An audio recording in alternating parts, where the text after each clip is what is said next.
നമസ്കാരം. ഇന്ന് നമ്മൾ കഴിവ് എന്നൊരു പ്രസ്ഥാനത്തിന്റെ ചില രേഖകളാണ് നോക്കുന്നത്. ഒട്ടനോട്ടത്തിൽ ഇതൊരു ലൈഫ് സ്കിൽ പ്രോഗ്രാം പോലെ തോന്നും, കുട്ടികൾക്കും മുതിർന്നവർക്കുമൊക്കെ ആയിട്ട്.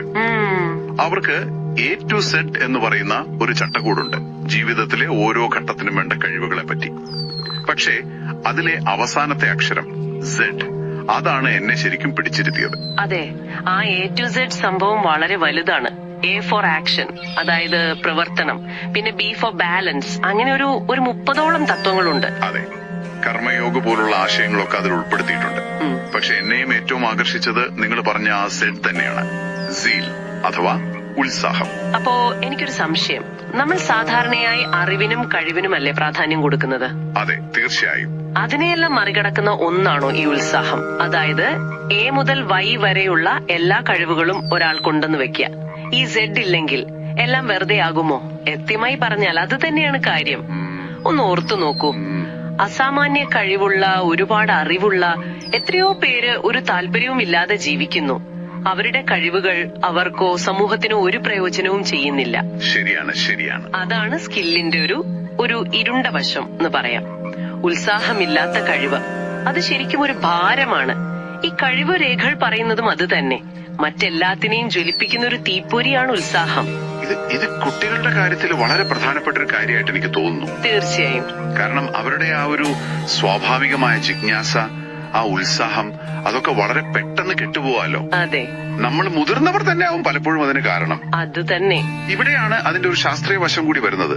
കുട്ടികൾ പുതിയ കാര്യങ്ങൾ ഒരു ജിജ്ഞാസയോടെ പഠിക്കുമ്പോൾ അവരുടെ തലച്ചോറിൽ ഡോപ്പമിൻ പോലുള്ള ചില രാസവസ്തുക്കൾ ഉണ്ടാകും, ഒരു റിവാർഡ് പോലെ. അത് അവർക്കൊരു സന്തോഷം നൽകും. അതുകൊണ്ടാണ് കുട്ടികൾ മണിക്കൂറുകളോളം മടുപ്പില്ലാതെ കളിക്കുന്നതും പുതിയ കാര്യങ്ങൾ കണ്ടെത്താൻ ശ്രമിക്കുന്നതും. ആ പ്രക്രിയ അവർ ആസ്വദിക്കുകയാണ്. ശരിയാണ്. പക്ഷേ എപ്പോഴാണോ നമ്മൾ പഠനത്തെ മാർക്കുമായി മാത്രം ബന്ധിപ്പിക്കുന്നത്, അപ്പോ ഈ സ്വാഭാവിക ഉത്സാഹം ഇല്ലാതാവും. പഠനം ഒരു ശിക്ഷയായിട്ട് മാറും. അത് കറക്റ്റാണ്. അപ്പൊ കഴിവുകൾ പഠിപ്പിക്കുന്നതിനൊപ്പം ഈ ഉത്സാഹം എങ്ങനെ നിലനിർത്താം എന്നതാണ് ഏറ്റവും പ്രധാനം.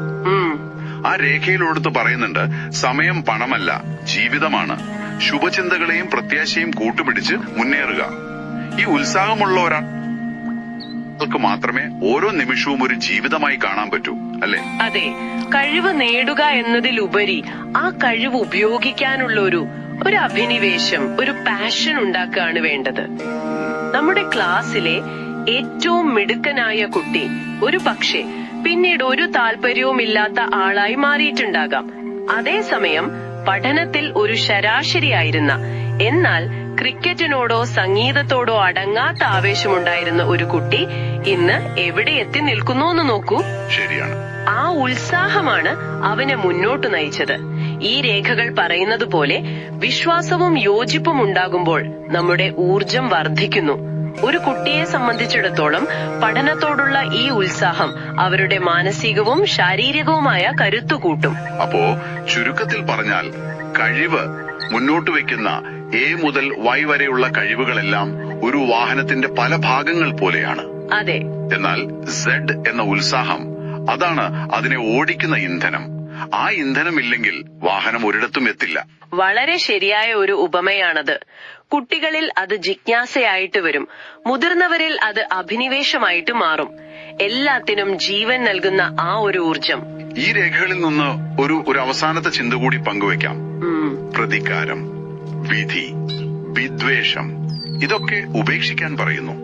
പകരം ലക്ഷ്യം, കർമ്മം, സ്നേഹം എന്നിവ സ്വീകരിക്കാനും. ഇതെല്ലാം സാധ്യമാകണമെങ്കിലും ഉള്ളിൽ ആ ഒരു ഉത്സാഹം വേണം. തീർച്ചയായും. അപ്പോ കേട്ടുകൊണ്ടിരിക്കുന്ന നിങ്ങളോടൊരു ചോദ്യം.